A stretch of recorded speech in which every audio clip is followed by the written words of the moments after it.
memperkecambah.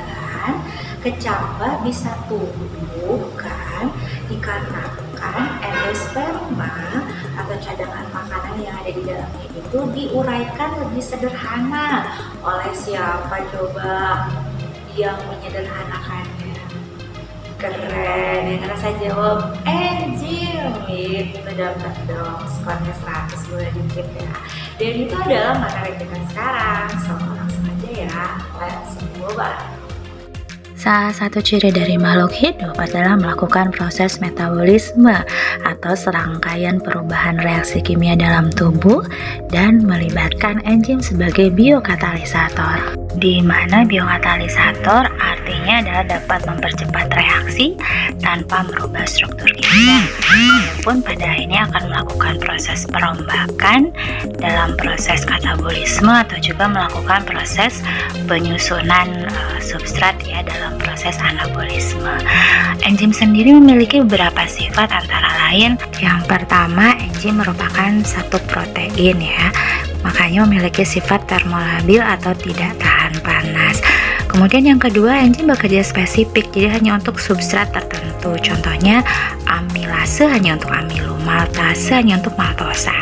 Sifat selanjutnya, enzim juga bekerja bolak-balik. Misalnya kalau sudah maltase merubah maltosa menjadi 2-glukosa, maka 2-glukosa bisa disusun kembali menjadi maltosa.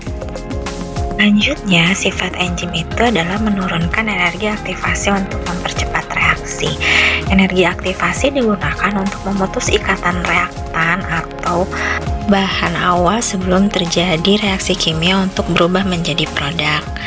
Pada saat sebuah reaksi berlangsung tanpa enzim, itu membutuhkan energi aktivasi yang lebih tinggi dan itu berpengaruh terhadap lamanya reaksi berlangsung, jadi lebih lama gitu dibandingkan dengan menggunakan enzim yang akan lebih cepat reaksinya dengan energi yang lebih rendah. Seperti yang terlihat pada grafik bahwa energi aktivasi saat melibatkan enzim jauh lebih sedikit yang garis putihnya ya, dibanding yang garis hitam di atasnya itu saat tidak melibatkan enzim, dan prosesnya juga akan lebih lama kalau yang tanpa enzim. Oke, ilustrasi yang kita lihat menunjukkan adanya substrat sederhana yang akan diolah oleh enzim. Berarti kalau dari dua substrat akan menghasilkan satu produk, anabol apa katabol? Iya, disusun ya, berarti anabolisme. Dan pastinya akan metabol, berubah. Nah, ini dia produknya menjadi satu produk kompleks dari anabolisme. Kemudian kita coba lihat lagi ilustrasi selanjutnya, masih ada substrat kompleks nih, beda ya sama yang tadi. Sekarang akan diolah oleh enzim, menempel dan akhirnya tara, berubah lagi, metabol lagi, tapi jadi katabol ya, karena proses perombakan molekul kompleks menjadi molekul sederhana.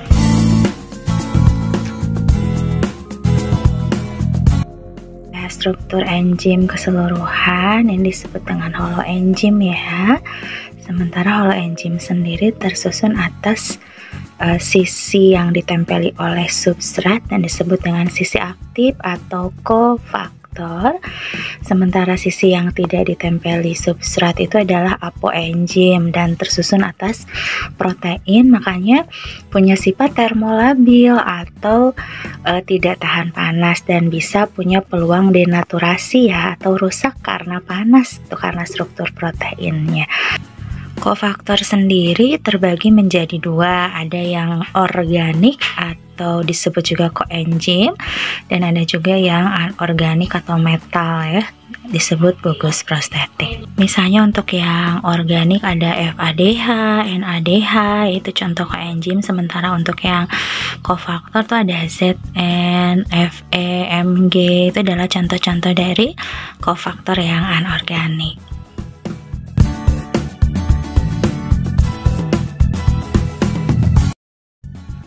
Ya, selanjutnya untuk mekanisme kerja enzim itu yang pertama adalah lock and key, dimana lock and key ini kayak puzzle gitu ya. Jadi ujung dari sisi aktif enzim tuh harus selalu sama dengan ujung substrat yang akan diolah.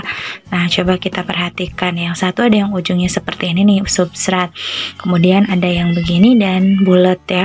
Yang mana nih yang sesuai gitu dengan ujung dari sisi aktif enzim, barulah dia yang bisa diolah oleh enzimnya gitu. Makanya disebutnya adalah lock and key, dimana enzim berperan sebagai gemboknya dan substrat itu berperan sebagai kunci. Jadi kunci baru bisa masuk dengan lubang kunci yang sesuai ya. Tuh, jadi ini mutlak harus selalu sesuai. Tapi sebenarnya kebanyakan dari kondisi enzim atau mekanisme kerja enzim substrat dalam tubuh kita itu adalah mekanisme yang kedua, yaitu induced feed atau induksi pas, di mana ujung dari sisi aktif enzim itu bisa fleksibel menyesuaikan dengan bentuk ujung substrat. Jadi substrat seperti apapun akan bisa diolah oleh enzim. Nah, ini kita lihat ilustrasinya, ini kan tidak cocok ya, tapi pada akhirnya ujung dari sisi aktif enzim bisa menyesuaikan. Nah, sampai pada akhirnya bisa diolah seperti ini. Jadi walaupun awalnya tidak sesuai, tapi pada akhirnya bisa cocok dan substrat bisa diolah untuk menghasilkan produk.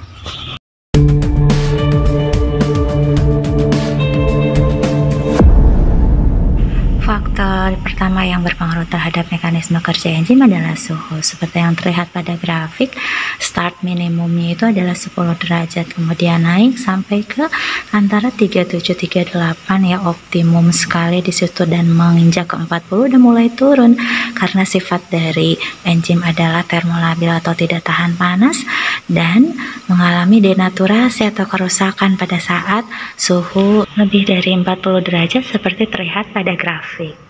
Dan kasus berbeda pada bakteri termoasidofilik ya, atau termofilik yang hidup di kawah gunung berapi. Dia memiliki suhu maksimum juga optimumnya lebih tinggi dibandingkan dengan makhluk hidup yang lain, seperti yang kita lihat pada grafik. Faktor selanjutnya adalah pH, di mana setiap enzim memiliki pH optimum yang berbeda-beda, walaupun kebanyakan memang ada di pH netral ya. Seperti yang terlihat di grafik bahwa pepsin itu memiliki pH yang asam, sementara amilase itu adalah netral dan tripsin itu adalah basa. Coba tebak S itu optimum di pH apa?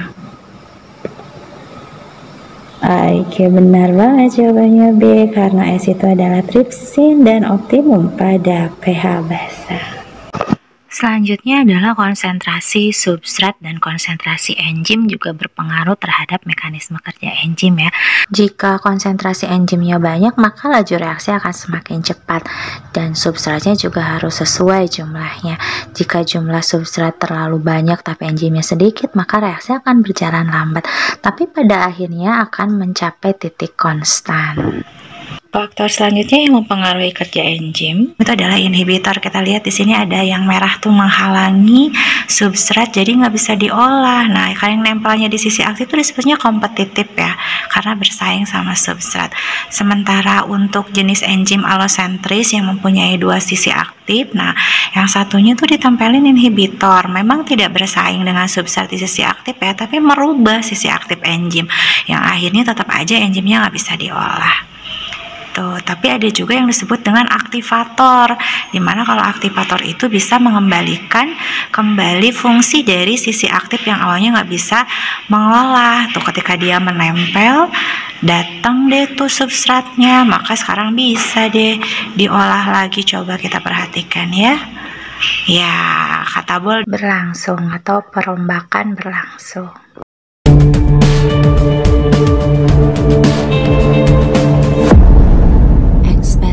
Pada liver berikut menunjukkan adanya reaksi antara enzim katalase yang akan menguraikan H2O2.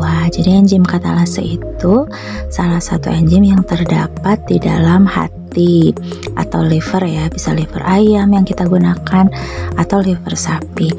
Nah, nanti akan direaksikan dengan H2O2 yang biasanya terdapat pada pemutih ya. digunakan untuk membersihkan noda biasanya. Dan bila berada dalam tubuh kita, dia adalah senyawa beracun yang memang harus dikeluarkan dari dalam tubuh, direaksikan menjadi H2O dan O2. H2O itu kan air. Nah, gelembung air yang kita lihat ini adalah salah satu bukti adanya reaksi atau kerja dari enzim katalase. Jadi berhasil dia menguraikan H2O2 ya. Langkah selanjutnya adalah memasukkan bara ke dalam tabung reaksi. Nah, kalau ada nyala api berarti enzim katalase berhasil menguraikan H2O2 dan menghasilkan produk O2 ya, karena api baru menyala bila ada oksigen. Itu tadi adalah salah satu contoh eksperimen yang menunjukkan bahwa enzim berhasil menguraikan substrat dan menghasilkan produk. Semuanya tadi bahasan kita di sesi enzim kali ini. Di sini kita langsung jalan-jalan dong ke bahasan yang lebih high lagi ya buat kelas 12, yaitu ada respirasi aerob. Dan untuk videonya ya, see you at the next session. Assalamualaikum warahmatullahi wabarakatuh.